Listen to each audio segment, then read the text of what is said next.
Eh bien, nous sommes à la mode en France. Je peux vous dire que, remarquablement, nous n'avons pas une couverture équitable de la part de leurs médias grand public. Regardez tous ces gros titres. Mec, ils roulent. Ils semblent un peu paniqués. Nous pouvons également passer ici pour les anglophones afin que vous puissiez voir ces gros titres en anglais. Personnellement, j'aime mieux celui de Nice Matin. Il se lit « Que contient l'enquête absurde et transphobe de la théoricienne du complot Candace sur le petit Macron ?» qui est un succès sur YouTube. J'aime qu'ils admettent que c'est un succès sur YouTube et aussi juste une question à leur poser. Comment puis-je être transphobe si Brigitte Macron n'est pas trans? C'est bizarre aussi cette autre publication qui est mentionnée ici, Marianne, tout en bas. Ils ont peut-être un peu sauté le pas parce qu'ils disent qu'ils sont en bas. Je cite toutes les théories contemporaines couvertes de pédophilie, de délire satanique ou même de fausses identités. Je n'ai pas encore entendu parler d'une fausse identité. Bizarre. Que savent-ils que nous ne savons pas? Je veux dire, il semble juste que la presse sache peut-être quelque chose que le public ne sait pas. Français savez donc que nous devrions probablement découvrir ce que cela pourrait être. Bienvenue dans notre série, Devenir Brigitte. D'accord les gars, j'ai une histoire amusante pour vous aujourd'hui. Nous faisons une pause dans le monde très sombre de Brigitte. Nous n'avons même pas couvert toutes les histoires de pédophiles, mais nous allons juste faire une brève pause dans l'un des plus gros mensonges des médias grand public. D'accord? C'est que les rumeurs entourant Brigitte ont été développées par des théoriciens du complot de l'extrême droite. Ils n'arrêtent pas de lancer ce mot. C'est une conspiration. C'est une conspiration comme si quelqu'un avait créé un fil de discussion sur Reddit ou sur le dark web et c'est la raison pour laquelle les gens ont commencé à croire tout ce qui n'est pas vrai. Cela ne pourrait pas être plus éloigné de la vérité. Donc je vais vous récapituler ce qui s'est réellement passé en France. Il est important de savoir cela. La presse, comme nous l'avons mentionné hier, a intentionnellement raconté l'histoire d'une Brigitte Macron qui est irrésistiblement sexy et audacieux qui repoussait constamment la conformité de son éducation catholique obsolète tout au long de sa vie. D'accord? Je vais en fait vous lire mot pour mot certaines des lignes publiées de cette époque parce que c'est drôle, c'est vraiment drôle de lire à quel point les médias grand public nous mentent tout le temps. Ok, citation vers l'âge de 14 ou 15 ans Brigitte devient plus audacieuse, elle échange son uniforme bleu marine de l'école austère du Sacré-Cœur des Amiens jupe plissée pull et collant était petit short et une mini-jupe. Pendant un moment elle peut oublier sa scolarité contrainte par la discipline catholique. En voici une autre, elle adore danser aux soirées surprises de l'époque, elle porte des mini-jupes moulantes et entre deux verres de whisky et de coca et des chansons rock'n'roll endiablées, elle ose flirter derrière les rideaux. Imaginez ce qui vous vient à l'esprit pendant que je lis ces publications sur son enfance. Ok, en voici une autre décrivant Brigitte comme une fêtarde invétérée dans un kilt ultra petit qui aimait le rock dansant sur la musique de John Lee Hooker jusqu'à l'aube, une adolescente plutôt agitée, tout le contraire du calme. Emmanuel, un autre écrivain, a écrit citation, la plus jeune de la famille Trognon, a toujours touché une corde sensible auprès du public avec sa bonne humeur contagieuse, l'humour, son goût pour la fête et sa façon souvent drôle et terre à terre de parler. Encore bien sûr, le but de tout ça était de l'attendrir pour avoir séduit un Emmanuel Macron de 14 ans. Non? On est plutôt censé imaginer dans nos esprits que Macron avait tout simplement décroché le jackpot, non? Il a réalisé le fantasme de tous les garçons de son âge parce qu'il a couché avec cette prof canon. Ok, et ils ont renforcé ce récit en insérant parfois des citations anonymes d'anciens collègues de Brigitte et de prétendus camarades de classe d'Emmanuel. Encore une fois, ce que je vais vous lire sont de vraies citations qui ont été publiées dans la presse grand public sur les jours d'enseignement de Brigitte. Citation, la classe de Brigitte n'arrive pas à croire que la prof de français faite aujourd'hui c'est 40 ans, elle a l'air si jeune dans sa jupe courte et son attitude décontractée pour capter l'attention des plus dissipés. La prof a un autre atout moins académique, ses jambes mises en valeur dans des mini-jupes. Brigitte n'a pas attendu d'être la première dame pour prendre grand soin de son apparence. Citation, c'était un plaisir à regarder, pas seulement à écouter, toujours avec une coiffure parfaite, avec du maquillage et du parfum. Une élève se souvient que les garçons sont séduits. Les filles la prennent pour modèle, tous les lycéens étaient amoureux d'elle, dit Frédéric de la classe d'Emmanuel et de sa fille très vocale Tiffone, la seule enfant qui semble vraiment défendre Brigitte Macron. Elle a inclus cette citation. Quand j'étais enfant, j'étais même jalouse de tous les élèves qui lui écrivaient ou l'appelaient à la maison. Puis il y a une autre prof qui a parlé et qui est allée un peu plus loin. Il dit, je cite, Brigitte est arrivée à la Providence en portant des mini. D'ailleurs c'est comme une mini-jupe et avec une veste, non une veste de sport belle, une pin-up, une élève souligne que nous étions tous amoureux d'elle. Et bien les gars, les médias grand public disent que c'est vrai, je suppose que l'affaire est classée, nous pourrions aussi bien arrêter cette enquête. Que voulez-vous, bon sang, avec un corps mec, j'espère bien ressembler à quoi que ce soit à 40 ans avec des gens qui bavent sur eux-mêmes, mais ça ne s'est pas arrêté là, l'affaire n'était pas vraiment classée parce qu'en 2018, ce qui se passe ensuite, c'est qu'une femme nommée Maëlle Brun, elle était alors la responsable du département célébrité au magazine Closer, a publié la biographie non officielle biographie officielle de Brigitte Macron qui s'intitulait Brigitte Macron l'affranchie. Ce qui veut dire en anglais la femme libérée. Regardez cette couverture, waouh, elle est libre, incroyable, regardez ce visage, elle est heureuse, elle rayonne. Et c'était essentiellement vraiment un livre qui n'était qu'une régurgitation ou plutôt une compilation de tout ce que je viens de vous dire, tout ce qui avait déjà été publié, et je vais vous dire pourquoi cela a été immédiatement considéré comme un écart par rapport aux biographies autorisées précédentes d'une première dame ou d'un président, et c'est parce il n'y avait absolument aucune photo fournie de Brigitte Macron enfant et il n'y avait aucune photo fournie d'elle jeune mère. En fait, la première photo dans cette biographie autorisée date de 1993 quand Brigitte enseignait déjà à cette époque à l'école La Providence. Donc la voici, c'est la première photo qu'ils ont incluse. Attendez une seconde, donc la légende sous cette photo dit Brigitte Ozière à 40 ans, elle est mariée et mère de 3 enfants, elle est très appréciée au lycée où elle enseigne, elle est sur le point de faire la rencontre qui va provoquer un bouleversement. Nous provoquons un bouleversement de sa vie. Donc ils ont juste continué et ont décidé d'effacer les 40 premières années de cette biographie officielle. Puis 6 mois plus tard, en juin 2018, une femme du nom de Virginie Linard, qui se concentrait normalement sur la création de documentaires sur la Seconde Guerre mondiale et l'Holocauste, a essentiellement transformé le livre Une biographie de Brigitte en un documentaire qui s'intitulait Brigitte Macron, un roman français qui a été diffusé sur la chaîne France 3. Maintenant je dois vous mentionnez que France 3 est une chaîne appartenant au gouvernement. Elle a été créée en 1969 par le bureau du président. C'est comme PBS ou BBC. Nous ne sommes pas au pays des conspirations. C'est une femme respectable, Virginie Linard, qui fait des documentaires. Et bien sûr les documentaires sont censés inclure une tonne de photos. Pensez à ce que vous regardiez quand vous veniez me chercher, peut-être Britney Spears, Christina Aguilera. Un bon documentaire est juste rempli de photos. Quand vous regardez ça et que vous voyez leurs frères et sœurs et vous les voyez à Disney World et vous les voyez, vous savez faire ce que français, c'était normal à l'époque où ils grandissaient. Un documentaire sur Michael Jackson, des tonnes de photos et de frères et sœurs. Et au fait, je veux être clair, Virginie Linard avait des tonnes de photos, vous savez, presque toutes, encore une fois, de l'époque où Brigitte enseignait, commençant en 1986 à Strasbourg et se terminant à Paris en 2015. Donc je vais vous montrer les photos qui étaient dans ce documentaire. Tout d'abord, je vous montre ce collage de toutes les photos que vous avez là, et remarquez, je ne sais pas si vous pouvez me sortir de là pour qu'ils puissent voir le truc en entier. Attendez. Que se passe-t-il ici? Parce que j'ai été informée de manière fiable que Brigitte Ozière était une pin-up sexy et chaude avec des jambes irrésistibles qui portait des mini-jupes, le genre de femme dont les garçons ne pouvaient tout simplement pas détourner le regard. Qu'est-ce que je ne sais pas? Les gars, dois-je vérifier le chat? Vous êtes là. Les gars, DW. Est-ce que ça devient méchant dans le chat parce que je ne le vois pas? Je ne vois tout simplement pas ce professeur non plus. Où sont les mini-jupes en fait? Elle semble étrangement porter un foulard sur beaucoup de ces photos autorisées. Pourquoi couvrait-elle toujours son cou? C'est un peu bizarre ici. Je vais vous donner des gros plans de ça, peut-être que vous ne pensez pas qu'elle est sexy là. Il y a des mecs, honnêtement le gars à sa gauche est plus beau à mon avis. Je ne sais pas ce qui se passe ici. Plus de photos, peut-être celle-ci. Les gars font des grimaces pas sympas ici dans le chat. On va continuer, peut-être qu'il y aura une pin-up sexy. Ouais, la prochaine à la voilà. Non, ce n'est pas ça. Est-ce les seules photos?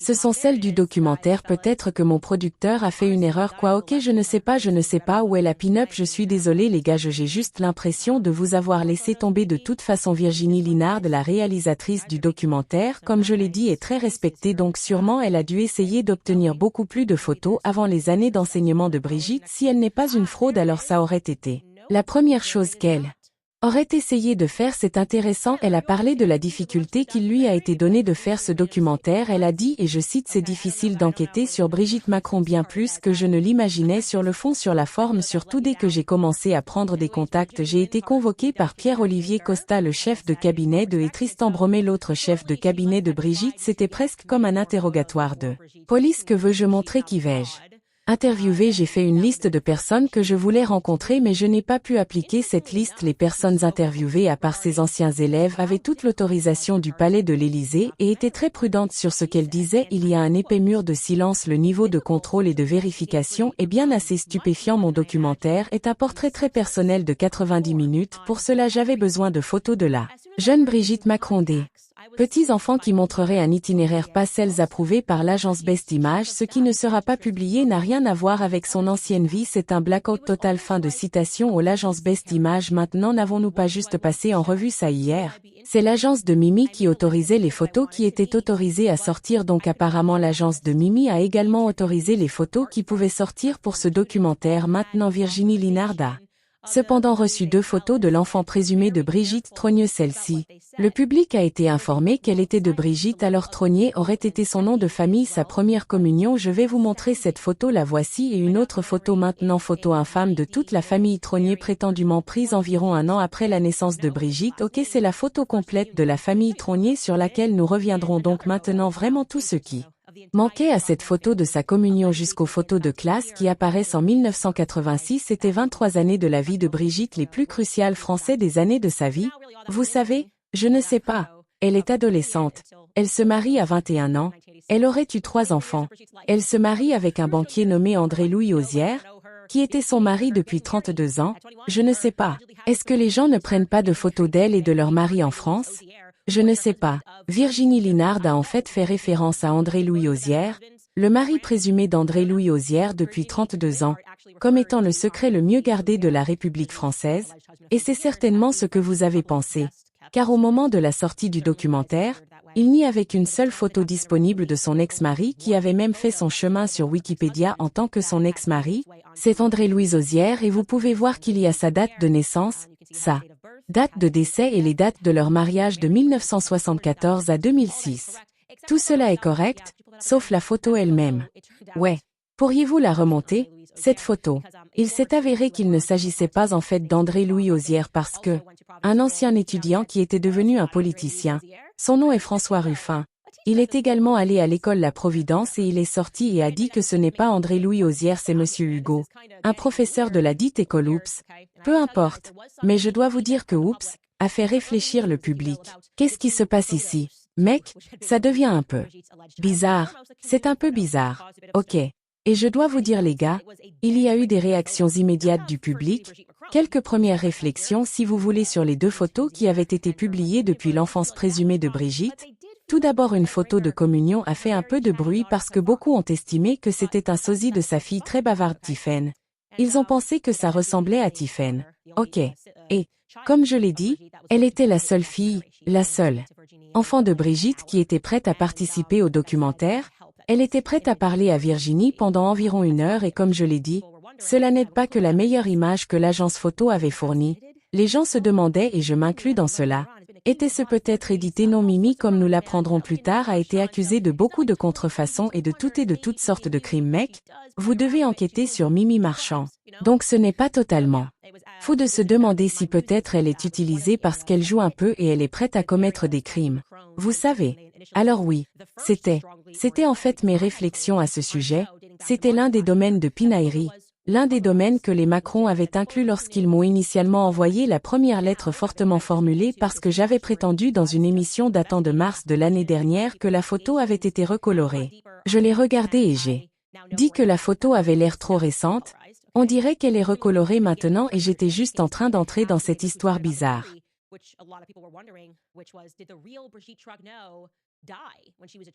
Et donc j'étais juste en train d'enquêter, de poser des questions en lisant d'autres les enquêtes des gens. Maintenant je suis beaucoup plus au courant des faits et je sais maintenant avec certitude que cette photo n'a pas été recolorée.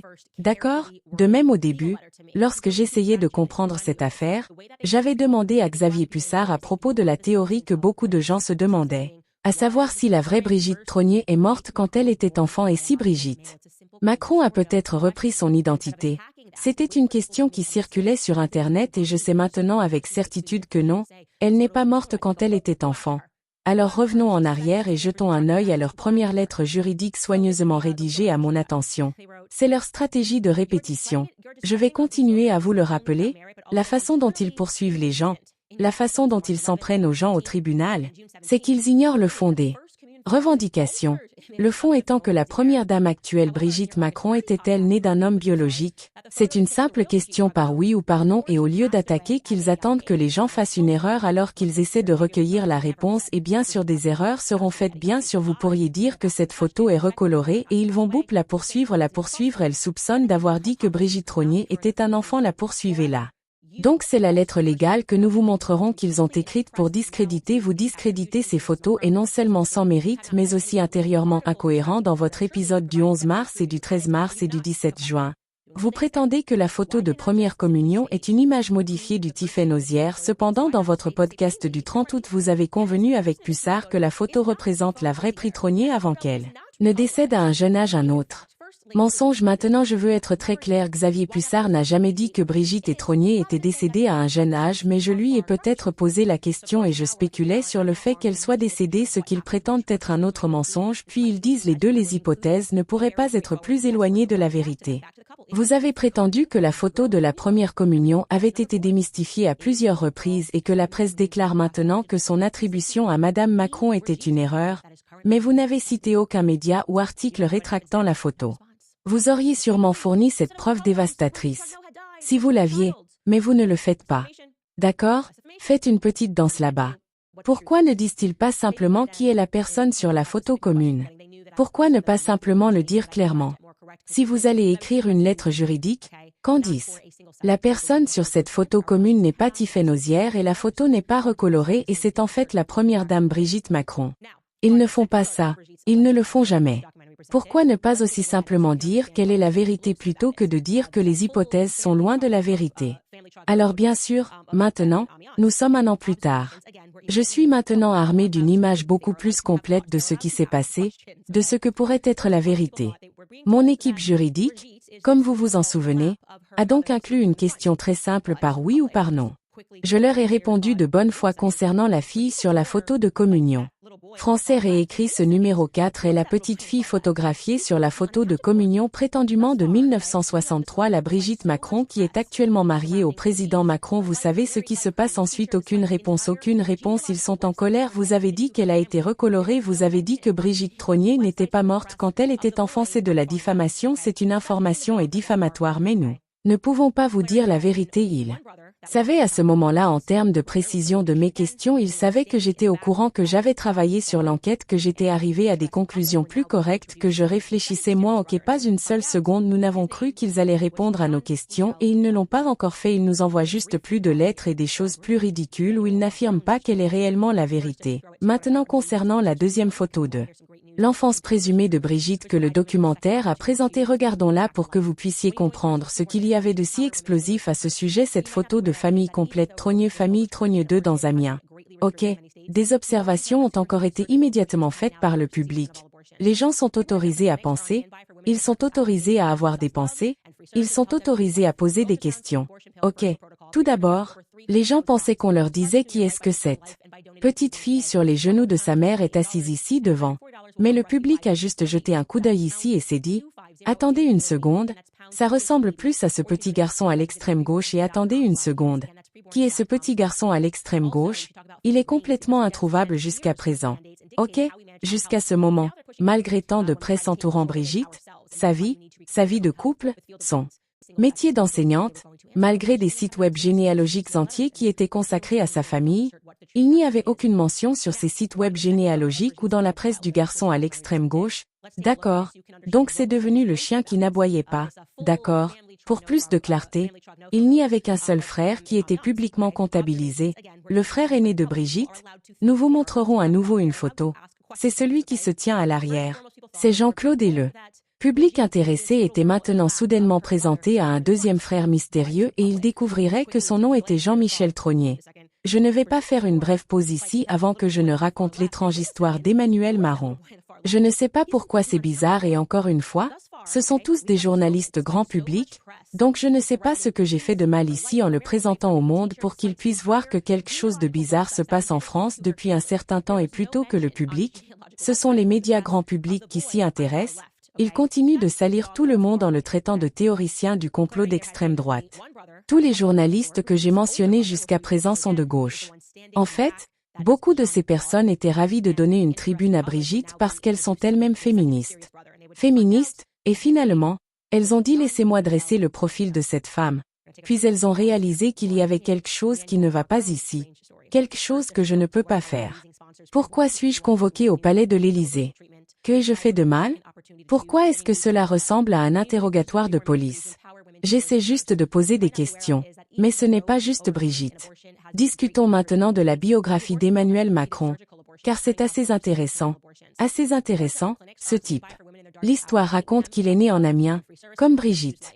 Amiens est la capitale du département de la Somme, d'accord? Donc en France, ils appellent ces départements. J'aime penser aux départements à des États si vous êtes en Amérique et donc pensez à Amiens comme à la capitale de l'État de Somme.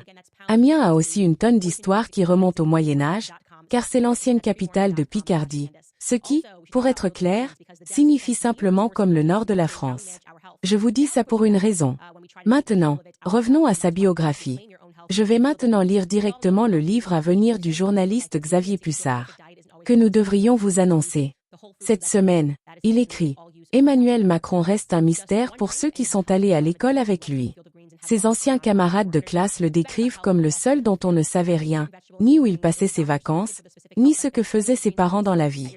Ils le décrivent comme un solitaire, pas très socialisé, pas très rassemblant les autres autour de lui. Plus tard à l'école, Henri IV, il restait en retrait. Insaisissable, citation. Il gardait un air de une vie parallèle dont on ne savait rien, personne ne sait rien des amis proches parmi ses 48 condisciples, il avait une manière de caméléon très frappante. Fin de citation. La jeunesse d'Emmanuel Macron avant sa rencontre avec Brigitte, c'est pareillement un trou noir. Des journalistes qui ont essayé de couvrir le sujet sont tous tombés sur du vide faute de témoignages matériels, photographies, etc. Les informations qui ont pu être recueillies peuvent se résumer en quelques lignes. Xavier continue et dîné le 21 décembre 1977 à Amont. Emmanuel Macron a passé son enfance rue Gauthier de Milly à Henryville, qui est le quartier chic d'Amiens, dans une maison qui a été achetée en 1982 par ses parents Jean-Michel Macron, neuropsychiatre à l'hôpital universitaire d'Amiens d'une famille Picard, et François Non, ce serait sa mère pédiatre qui est devenue experte pour la sécurité sociale. Je vais juste faire une pause avant de passer au script. Xavier, voilà pour qu'on ait une idée au caisson. Père est psychiatre, sa mère est médecin pour enfants, combinaison intéressante, c'est tout ce que je dis, c'est tout ce que je dis pour l'instant, mais je vais en dire beaucoup plus. Sa famille est originaire et c'est François Noguet, sa mère de Sac, et c'est dans la région chaude de Pignes, j'en parlerai plus tard. Le couple a eu 2 autres enfants, donc Emmanuel est né en 1977 puis Laurette est née en 1979, son frère et Estelle, sa sœur, sont nés en 1982, tout nés à 5 ans d'intervalle, tous deux médecins. Avant de divorcer en 2010, Emmanuel Macron a aussi un demi-frère, son nom est Gabriel, il est né en 2005 du second mariage de son père d'une femme nommée Hélène Joly, également psychiatre à l'Institut de médecine éducative de Somme. Ok, maintenant en 2017, Emmanuel Macron a publié sa propre autobiographie qui s'intitulait Révolution. Ok, qui fournissait également très peu de détails sur son parcours, et c'était en fait Sylvie Baumel, un journaliste indépendant qui écrit pour Vanity Fair. Encore une fois, nous ne sommes pas sur les fils de discussion Reddit, les gars, nous ne sommes pas sur le Deep Web qui a résumé son autobiographie de cette façon. C'est ce qu'elle a dit à propos de son autobiographie dans Révolution. Emmanuel consacre 5 pages à sa grand-mère maternelle, une seule à ses parents et 2 lignes à son frère Laurent et sa sœur Estelle. N'y est pas non plus évoqué son demi-frère Gabriel, né en 2005 du second mariage de son père, et encore moins de la compagne de son père Hélène.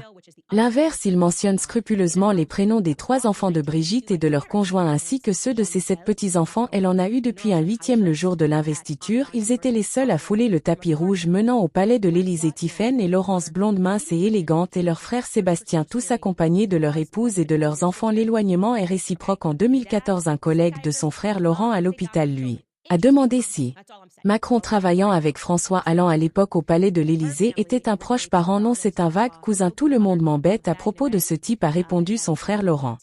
Peut-être Lorraine ne voulait juste pas être posée sur une question concernant un ministre et a juste dit que bizarre. Puis une femme nommée Nicole, qui est une cousine germaine de la mère d'Emmanuel, Francis Non, a dit de la même manière à un journaliste qu'elle n'avait presque jamais vu la prétendue sœur d'Emmanuel, Estelle. C'est très bizarre. Ok, Sylvie Baumel, encore la journaliste, un écrivain de Vanity Fair, des médias grand public réputés, ont également dit cela. Elle a dit, citation, j'ai eu du mal à Trouvez les amis d'Emmanuel. Il n'a jamais parlé de sa famille. Nous avons du mal à trouver des photos de ses premières années quand, adulte, il a lancé sa campagne présidentielle. De nombreux analystes politiques ont noté que ses communications ont été inspirées par Obama. Même si c'est le cas, il a négligé sa petite enfance. Quiconque s'intéresse à l'ancien président des États-Unis Obama peut avoir avec l'émotion devant le bébé Barack en combinaison, le gamin potelé brandissant sa première batte de baseball, le gamin avec 2 trous où il vient de perdre ses dents de lait et court le regarder grandir. L'album photo de notre président commence dans sa 10e année. La photo a été prise dans la chorale de la chapelle de la Providence école de droit avec Emmanuel lisant un passage de la Bible autour de son cou. Une médaille brillante portée pour la première fois marque le jour de son baptême à 12 ans. François et Jean-Michel ont une relation distante avec la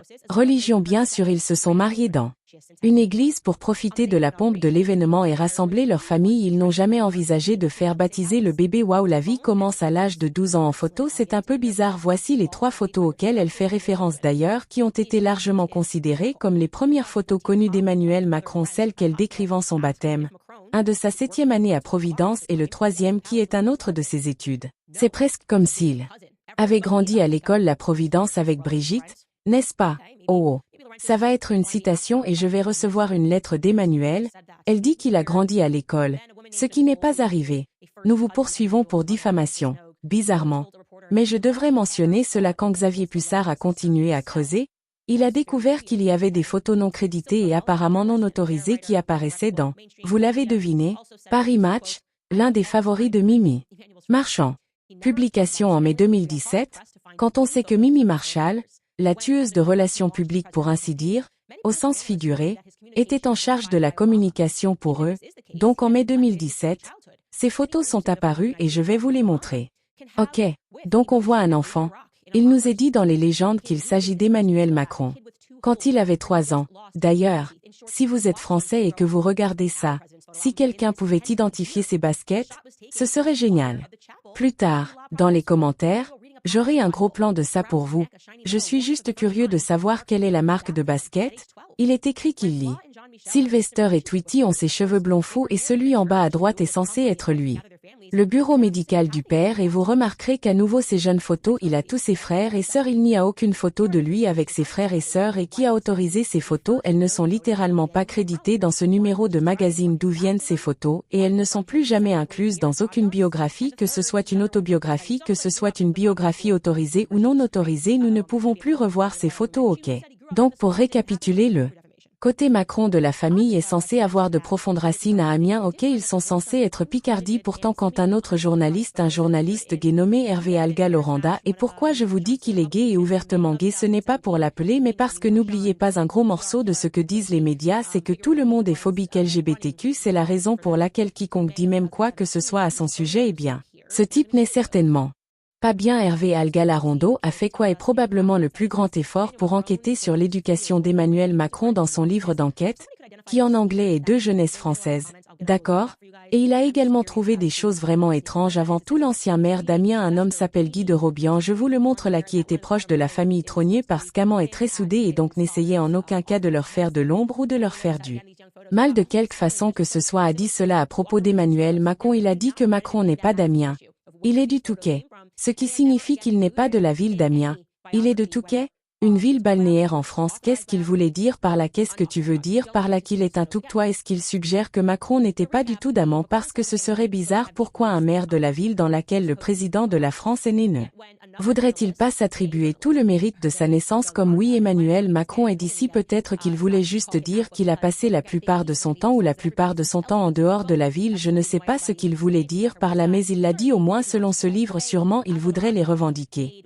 Mais les gens ont même remis en question l'intérêt de Macron pour son propre lieu de naissance d'Amiens parce que, à partir de ce même livre, nous découvrons que la citation d'Emmanuel Macron a sauté la commémoration alors qu'il était en fonction du centenaire de la bataille d'Amiens le 8 août 2018. Le né à Amiens était remarquablement absent alors que Theresa May était alors Premier ministre du Royaume-Uni et le prince William, l'un des queens, les petits-fils d'Élisabeth, étaient présents. Les Anglais se sont tenus côte à côte avec les Français dans la bataille du monde de la Première Guerre mondiale, le début de l'offensive victorieuse des Alliés. Emmanuel Macron n'a pas assisté à la célébration. Même le lieu de naissance de sa famille, Auty, une autre ville, était sur la ligne de front d'une autre bataille célèbre, La bataille de la Somme et le château abritaient un hôpital de campagne même s'il sait très bien, comme il l'a mentionné dans plusieurs discours, que Picardie porte encore les cicatrices des guerres contre l'Allemagne. D'accord? Peut-être il était occupé ce jour-là, ne soyons pas trop faux. Je dois aussi mentionner qu'avant qu'Emmanuel n'entre sur la scène politique en 2012, il avait envisagé de se présenter aux élections municipales, mais jamais dans la région de Picardie, seulement à Pas-de-Calais qui est plus au nord.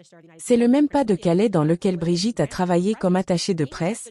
C'est peut-être pour ça qu'ils étaient déjà au milieu de leur affaire. Je ne suis pas sûre et puis c'est juste sur le point de devient carrément embarrassant. D'accord? Quand on considère l'énorme bévue commise par le président Emmanuel Macron en ce qui concerne l'autre côté de sa famille Noguet. Les racines de sa mère ne sont pas correctes.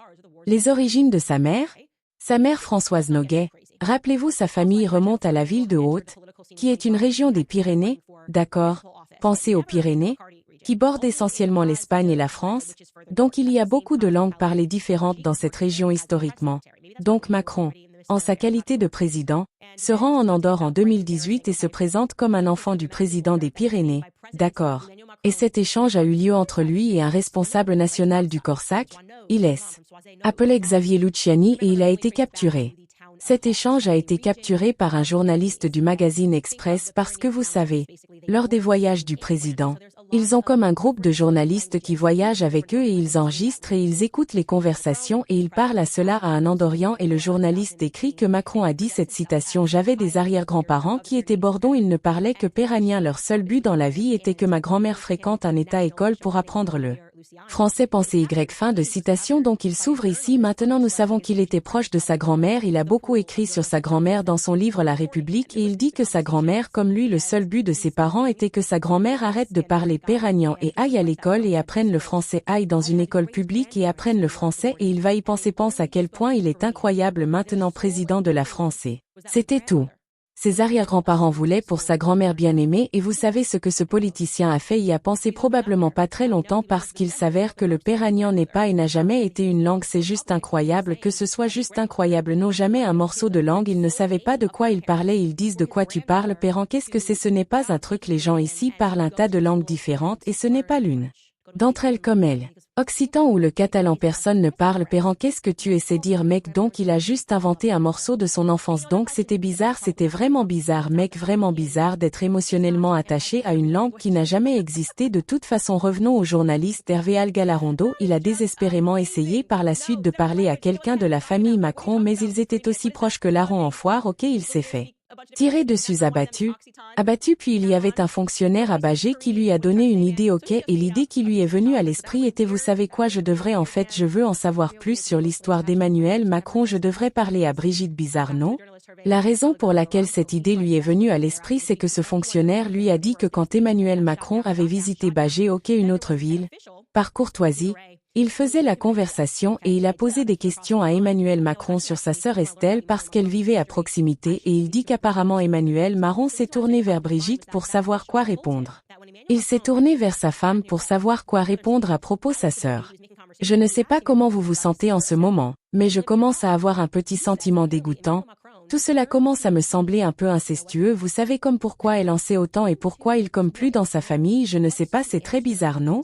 Elle a probablement fait une pause là mais pour le plaisir je vais vous taquiner avec ces deux photos et je veux que vous sachiez que c'est réel, ce n'est pas inventé, ok, parce que dans le prochain épisode nous allons entrer dans Jean-Michel Trogneux le frère qui est maintenant soudainement apparu pour la première fois, le public est mis au courant de lui et John Michel Trogneux aurait un fils, ok, prétendument ce type qui qu'il soit John Michel Trogneux qui semble avoir disparu, a un fils nommé Jean-Jacques qui n'a pas disparu, John Jacques n'a pas disparu et je vais juste vous donner un côte à côte de Jean-Jacques et Emmanuel Macron, ok, et en voici un autre de Jean-Jacques et Emmanuel Macron, maintenant ces deux-là ne sont pas liés.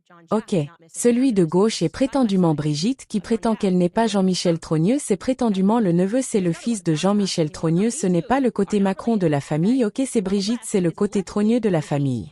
Et c'est son mari et c'est juste incroyable, mais mesdames et messieurs ne croyez pas vos propres yeux, ne croyez pas vos propres yeux, vous savez ce que nous devrions faire dans ce prochain épisode, nous devons absolument entrer dans sa grand-mère, celle qui à un moment donné je suppose a dû parler péran, je ne sais pas, quelque chose comme ça parce qu'alors les choses vont commencer à devenir vraiment intéressantes et puis nous allons en apprendre un peu plus sur ça. Mère son Père le psychiatre et certaines choses qu'il a en quelque sorte laissées de côté à leur sujet et ce qui est spécifique dans quel genre de travail étaient impliqués ces psychiatres et ces pédiatres et peut-être que nous allons commencer à rassembler quelques idées sur ce qui aurait pu se passer politiquement à cette époque pendant qu'il grandissait et cela va se transformer en une histoire effrayante.